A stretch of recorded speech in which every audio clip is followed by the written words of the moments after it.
Elizabeth de York nasceu em 11 de fevereiro de 1466. Foi a esposa do rei Henrique VII e rainha consorte do Reino da Inglaterra, de 1486 até sua morte. Além de esposa de um rei, Elizabeth também foi a única mulher na história da Inglaterra a ser filha, sobrinha, irmã, esposa, mãe e avó de reis. Só para citar alguns nomes, ela foi mãe de Henrique VIII e avó de Eduardo VI, Mary Tudor, Elizabeth I e bisavó de Mary Stuart. Sendo assim, ela recebeu o título de matriarca da dinastia Tudor. Antes de contarmos a história de Elizabeth, faremos uma breve explicação sobre o final da Guerra das Duas Rosas e como ela foi peça-chave para o final desse conflito.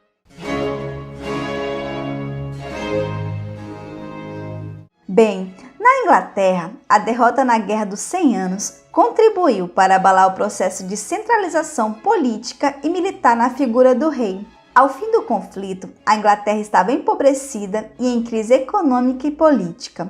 Iniciou-se então uma disputa pelo trono entre duas famílias da nobreza inglesa, os Yorks e os Lancaster. Essas duas famílias eram ramos secundários da dinastia Plantageneta, que havia reinado por mais de 300 anos na Inglaterra. A guerra teve início em 1455, quando Henrique VI, da casa Lancaster, assumiu o trono. Ricardo, Duque de York, era o candidato da casa York para assumir o trono e se opôs por considerar Henrique VI fraco e incapaz de manter o trono. A guerra se estendeu por 30 anos. Os Yorks assumiriam o trono, depois perderiam. Os Lancaster assumiriam o trono, depois perderiam, e assim sucessivamente. A coroa passou para Ricardo III da Casa de York. Ele ficaria com a coroa por quase 2 anos, até ser derrotado e morto em batalha por Henrique da Casa Lancaster.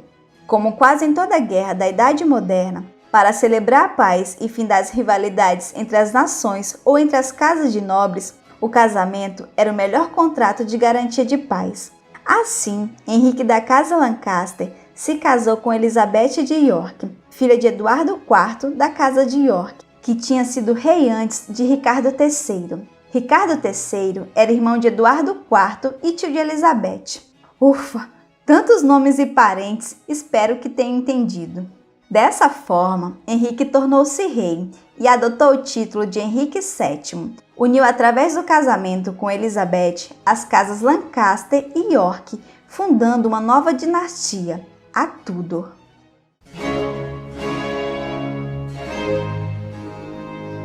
Elizabeth de York foi a primeira filha da união entre o rei Eduardo IV com Elizabeth Woodville.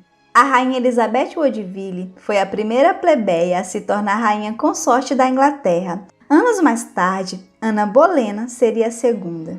Como na Inglaterra não havia uma lei sálica que impedia a ascensão de mulheres ao trono, Elizabeth seria então a herdeira de seu pai, enquanto não viessem os filhos homens. Contudo, era claro que desde o berço estava fadada ao mesmo destino de outras princesas, ou seja, reforçar o poder da coroa pelo casamento com algum nobre de alta posição, ou inclusive um príncipe estrangeiro. E assim, ainda muito nova, aquele bebê foi colocado no mercado nupcial, tendo sido prometida 3 anos após seu nascimento a Jorge, o filho de John Neville, Marquês de Montagu. A intenção de Eduardo, ao casar sua filha com o herdeiro do rival, era estabelecer uma trégua entre as duas famílias. Entretanto, a negociação não foi muito longe, pois 1 ano depois, o Marquês se levantara contra a autoridade do rei, sendo derrotado no ano de 1471. O fato era que muitos contestavam a pretensão do soberano ao trono, de modo que constantemente a rainha Elizabeth Woodville e seus filhos se viam obrigados a refugiar-se na Torre de Londres ou em Westminster Hall, ora por algum levante popular liderado por um nobre, ora quando o rei estava em campanha militar na França, deixando a família sozinha na Inglaterra à mercê dos inimigos. Para negociar a paz, Eduardo utilizava a mão da filha como negócio. Ela chegou a ser negociada para ser a futura rainha da França, mas a negociação não se concretizou. Sendo assim, a princesa passara por um rígido processo de preparação para seu glorioso futuro. Foi ensinada a falar o francês e o espanhol, e consta que era uma criança extremamente inteligente e precoce, aprendendo a ler e escrever em francês ainda muito nova. Entretanto, segundo Renato Tapioca, do blog Rainhas Trágicas, assim como tantas coisas na vida de Elizabeth de York, não dispomos de registros de quem foram seus instrutores. Essa lacuna, até hoje não preenchida pela historiografia, a seu modo, impede que conheçamos um pouco mais da presença da matriarca da dinastia Tudor nos autos dos acontecimentos que estava a sacudir a Inglaterra naqueles anos. A morte inesperada de Eduardo IV, por sua vez, também deve ter sido outro golpe na vida de Elizabeth, que na época, em 1483, contava já com 17 anos de idade. De acordo com os laudos médicos da época, o rei veio a óbito aos 42 anos, devido à sua vida desregrada, regada a muita bebedeira e sexo. Quem deveria suceder o trono inglês era o irmão de Elizabeth, Eduardo, então com 12 anos. Mas depois de uma trama política, o casamento de Eduardo IV com Elizabeth Woodville foi considerado ilegítimo, e Ricardo III, o irmão mais novo de Eduardo IV, assumiu o trono, declarando que os sobrinhos eram bastardos. Os herdeiros Eduardo e Ricardo, irmãos de Elizabeth de York, foram trancados na Torre de Londres e nunca mais se soube deles. Até que em 1674 foram encontrados 2 esqueletos sob as escadas da prisão, que os britânicos imediatamente atribuíram aos príncipes e que foram enterrados na abadia de Westminster com honras de Estado.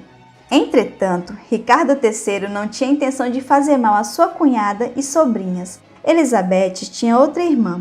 O rei se limitou apenas a cercar o refúgio das mesmas por durante um período de 9 meses, até que finalmente Elizabeth Woodville se rendeu. Mal sabia o novo soberano que a rainha viúva, ainda sob cativeiro, já confabulava acerca do destino político de sua filha e da própria Inglaterra.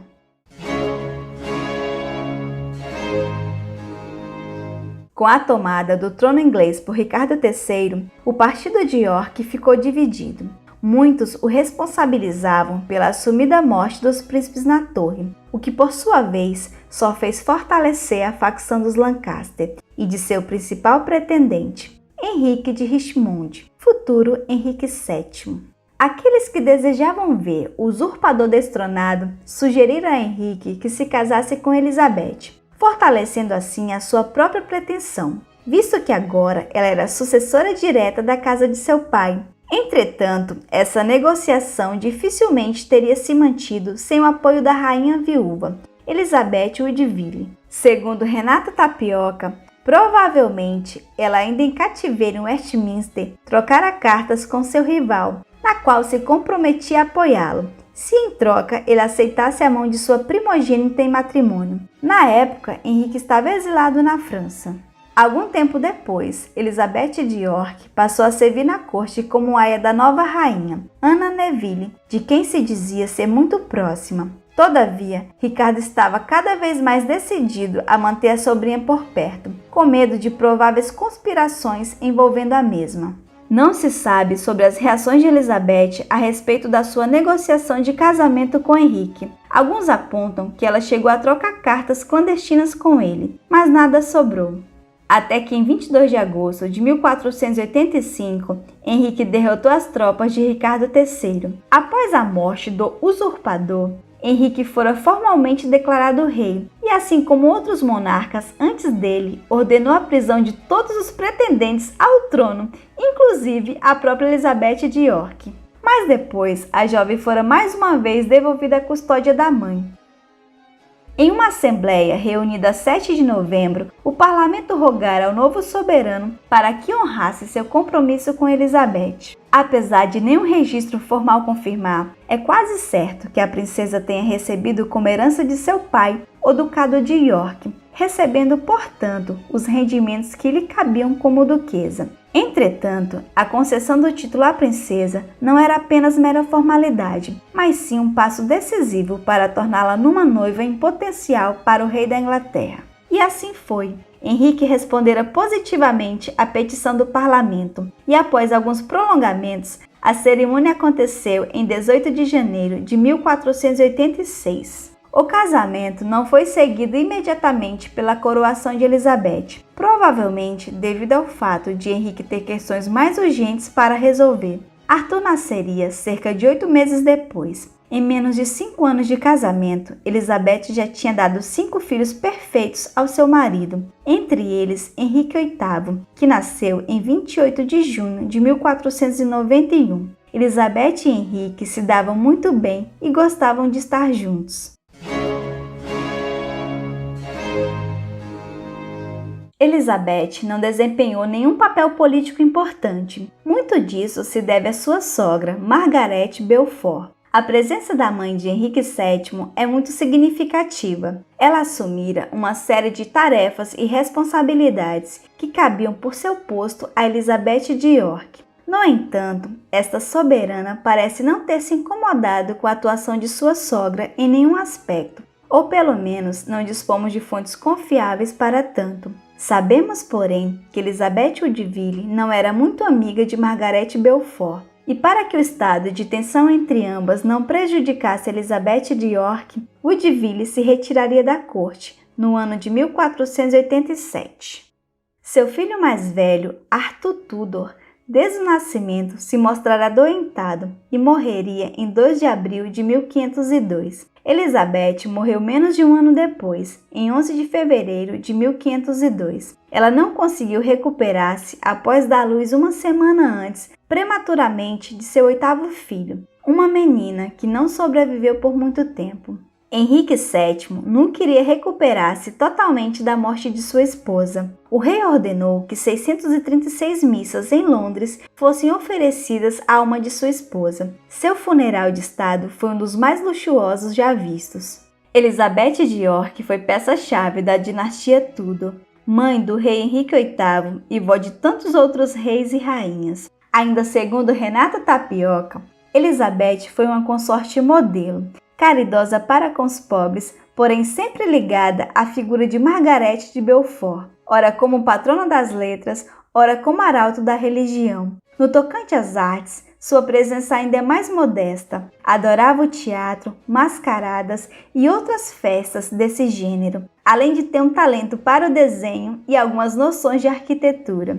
Porém, apesar de ter recebido uma excelente educação, pouca influência exerceu na escolha de tutores para os filhos, ficando esse papel restrito nas mãos do rei. Todas essas características permitem-nos dizer que Elizabeth de York não era a figura apagada que observamos em seus retratos.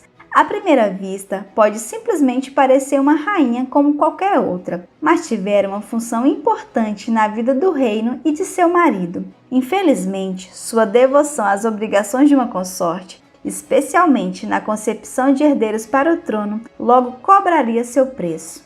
Apesar de ter sido uma soberana sem muito destaque político, sua história não deve ser deixada de lado ao se falar do início da dinastia Tudor, pois Elizabeth foi o laço que uniu as duas casas e a responsável pelas gerações futuras, sem dúvida, a grande matriarca Tudor.